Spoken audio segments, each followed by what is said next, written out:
I quietly dismantled my controlling mother-in-law's reign and took back our wedding home and future without a fight, just boundaries and receipts. I got engaged to Mitchell, my boyfriend of 2 years, during a quiet weekend at a lakeside cabin. We were both 29. He had packed a small dinner and proposed just after sunset on the dock, with nobody around but a few lazy ducks floating by. It was simple, private, and felt like the exact kind of moment you remember for life. A week later, Mitchell invited me to dinner with his family. He was excited for me to meet everyone, especially his mom, Lorraine. I had heard about her in bits and pieces. She loved to host, loved tradition, and loved her son like he hung the moon.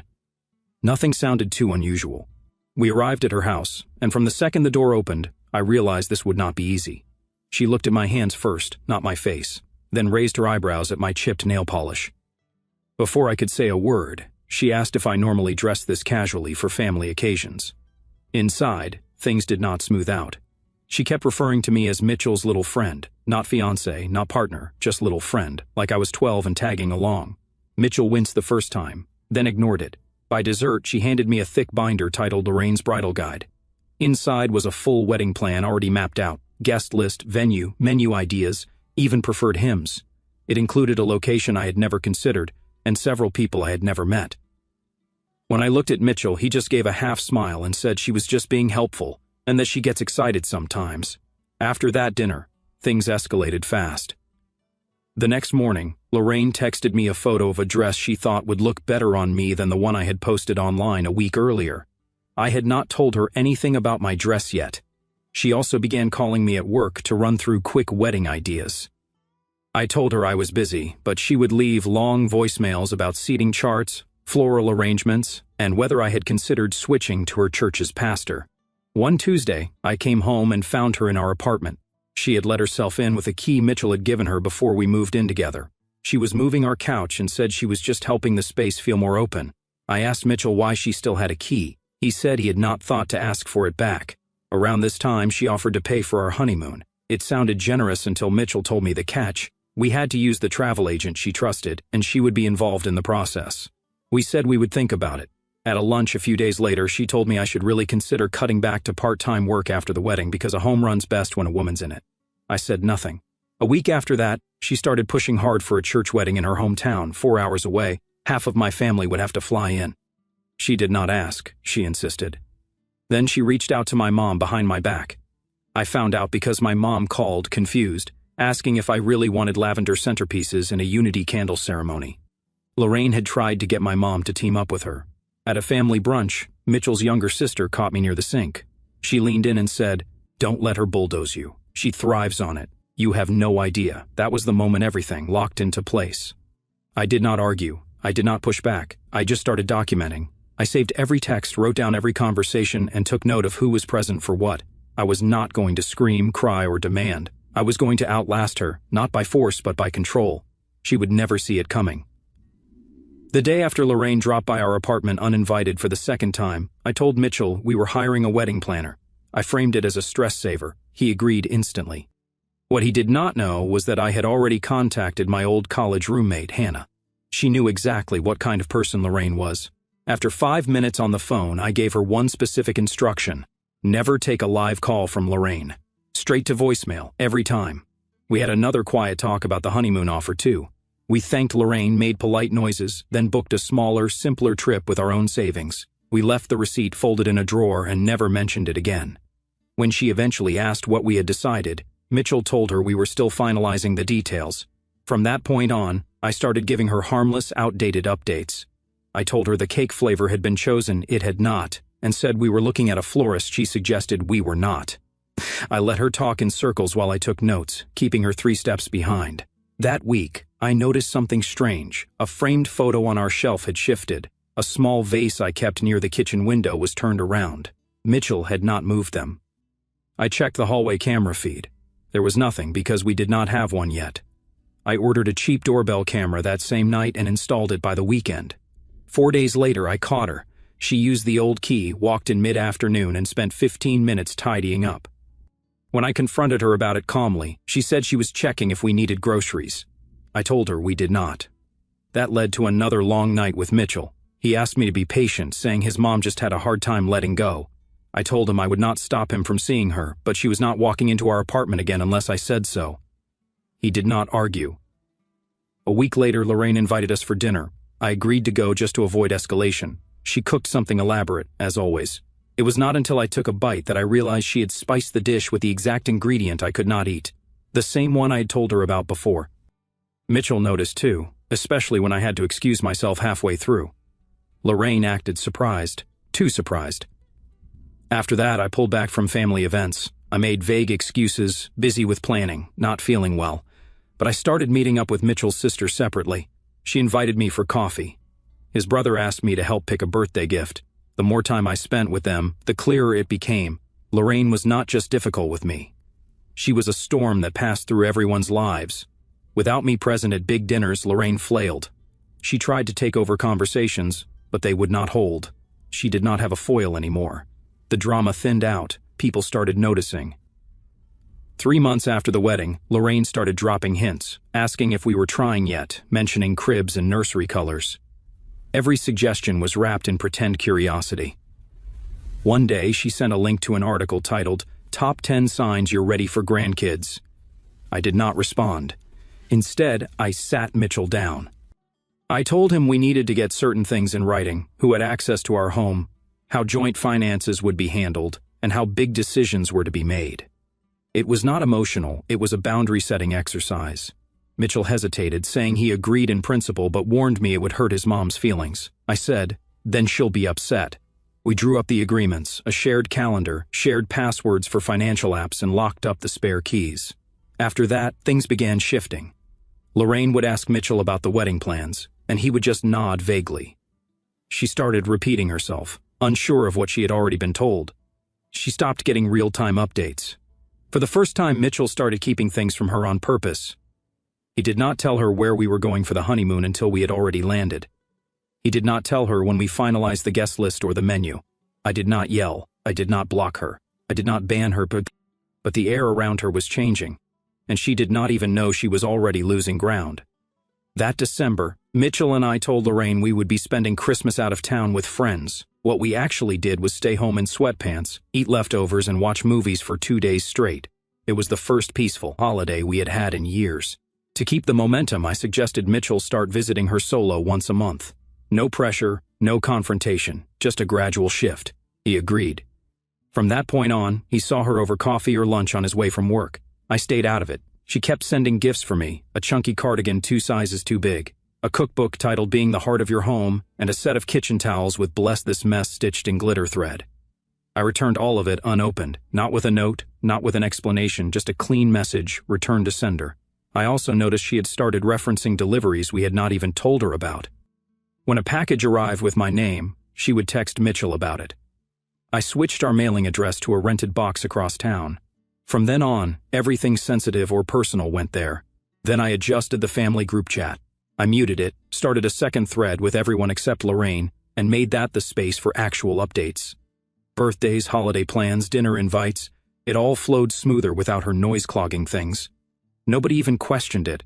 I met with a lawyer that same month, and quietly shifted the deed for our apartment into a trust under my name. Mitchell signed without a pause, saying he did not want anyone else thinking they had a stake in it, especially someone who once tried to rearrange our furniture while we were at work. Next came the money firewall. I opened a second account, one just for household needs, groceries, utilities, subscriptions, repairs. I managed it alone. She had used money as a pressure point before, but now there was nothing for her to track or dangle. Mitchell's siblings noticed the shift. His brother started texting me first about birthdays. His sister dropped by with wine and said, "You actually get things done, not drama." When Lorraine tried to call a family dinner, nobody confirmed. But when I planned a weekend brunch, every seat was filled. Her reputation began to chip away. She told the family she had picked the venue for our rehearsal dinner. I corrected her gently in front of everyone, saying we had already finalized it before her suggestion came through. I did not even raise my voice. She brought up the baby question again too, asking if we were starting soon or just delaying for now. I told her plainly that children were not a current plan and we did not need advice on the matter. She pouted. Mitchell did not add anything. That silence said more than any argument ever could. Then she showed up at our apartment again, uninvited. I watched her ring the doorbell from the camera feed, then walked to the window, peering like she was checking for signs of life. I did not open the door. Mitchell did not either. She called him. He picked up and told her, "You can't just do that anymore." That moment stayed with him. A few nights later, he asked me to come with him to his cousin's barbecue. Halfway through the event, he leaned over and said, "This is what calm feels like." He had started noticing the difference, how light things felt around my family versus the constant edge around his mom. That led to her next stunt. She tried to stage an intervention, reaching out to Mitchell's cousins, uncle, and a few friends, claiming she was worried about him and that I was changing him. She asked them to show up at her house on a Saturday to talk some sense into him. Nobody came. We only knew about it because her sister, one of the few people still talking to her, told Mitchell after the fact. Apparently, Lorraine had set out chairs, made sandwiches, and waited for 3 hours alone. The next time we had a full family dinner, Mitchell's birthday. Lorraine tried to poke at my job again. She said something about how corporate women always miss the small things. Mitchell cut in before I could, telling her, "We're not doing that anymore." The table went silent. She sat quietly for the rest of the meal. She was still present, still loud in her own way, still offering help nobody asked for, but something had shifted. Her strings were fraying, and by now, most of them were in my hands. Lorraine invited us over for Sunday dinner. I told Mitchell he could go if he wanted, but I would not be coming. He went alone and came back 2 hours early with Tupperware full of food. I opened one container and caught the smell immediately, loaded with spices I could not eat. I threw it out quietly and made something else. A week later, Mitchell's aunt came to town. It was my first time meeting her. Within an hour of sitting in our living room, she leaned over and said, "You run this place like a ship, calm and steady. I like it." She did not say it to be polite. She had already seen Lorraine earlier that day. Later that same week, I walked into the kitchen and overheard Lorraine on speakerphone with one of her friends. She was telling a story about how I had isolated Mitchell and made decisions without asking him. I walked past and said, without stopping, "Mitchell set his own boundaries. You just don't like them." She did not reply. The next day, we updated our estate planning. Mitchell removed Lorraine as his emergency contact and replaced her with me. The lawyer nodded and made the change without question. That weekend, we changed the door lock completely. We gave keys only to 2 trusted friends, not even Mitchell's sister. Lorraine no longer had any way into our home without us allowing it. We did not tell her. We just let her find out the next time she tried to drop something off. She did not take that well. 2 days later, she told Mitchell I needed to understand my duties as a wife. It was her most direct demand yet about children. He stood up, grabbed his keys, and left her sitting mid-sentence. That night, he called her and told her never to bring up children again. She stayed quiet. She tried a new tactic the next week, offering to help decorate our guest room. I told her it was already being handled by Mitchell's sister, who, by the way, was getting paid for it and doing a great job. 3 days later, Lorraine showed up with curtains, throw pillows, and a box of photo frames. She rang the bell. I did not open the door. I told her through the speaker, "We're good. Thanks, but no thanks." Mitchell watched the feed on his phone and did not say a word. Over time, he started noticing the pattern. How her help always came with a string, how nothing was ever just generous. It was a hook. He did not argue about it anymore. He just took it in and stayed quiet. At a family dinner, she tried again, this time with seating. She moved the place cards to put herself between us. I walked in, switched them back, and sat Mitchell beside me. Nobody said anything. Nobody needed to. She offered to pay for a small kitchen upgrade, saying she just wanted to contribute. We mailed the check back with a handwritten note that read, "We've got this." Mitchell's dad, who had been divorced from Lorraine for years, called to tell us he was updating his will. He was leaving everything to Mitchell and his sister. Lorraine's name would not appear. He had seen enough. The next time Lorraine called, her voice was softer. She kept the call under 3 minutes. No digs, no suggestions, just small talk. It was not peace. It was her reloading. For Mitchell's birthday, I planned a small get-together. Just a few close friends and his siblings. No big announcement, no decorations Lorraine could control. For the first time ever, she was not invited. The night went smoothly. Laughter, music, his favorite cake. Nobody mentioned her. The next morning, Lorraine called Mitchell and left a single message. "I hope you had fun with your new family." He never replied. Over the next few weeks, Mitchell's siblings started reaching out to me directly. His brother asked for help planning their dad's retirement gift. His sister forwarded me a list of restaurants for Thanksgiving reservations. They vented about Lorraine's behavior without asking for solutions, just space from the noise. I suggested to Mitchell that we set up bi-weekly financial check-ins, just 30-minute reviews to go over our joint accounts, long-term goals, and shared decisions. It became routine fast, and it made him more careful with what he shared outside our home. Then we uncovered another lie. Lorraine had told Mitchell's sister that I was the reason she had not been able to see him lately, saying I was keeping him away. I pulled up a voicemail from Lorraine just days earlier where she thanked me for giving her space and said she was finally learning boundaries. We played it for his sister. That story ended there. Lorraine started to fade. She stopped showing up in the family group chat and did not respond to invites for game nights. Nobody told her not to come. She just did not hold anyone's interest anymore. When Mitchell's brother bought a new place, we hosted a housewarming party. Decorations, drinks, music, no drama. Lorraine showed up anyway, holding a pie she had not been asked to bring. Nobody stopped her from entering, but nobody asked her to stay either. After that, Mitchell told her she was still welcome at future events but not part of any planning. She tried to argue. He did not flinch. She tried one last trick, offering to buy us a new car, saying it would be a gift if I did not mind it being in her name. We declined without blinking.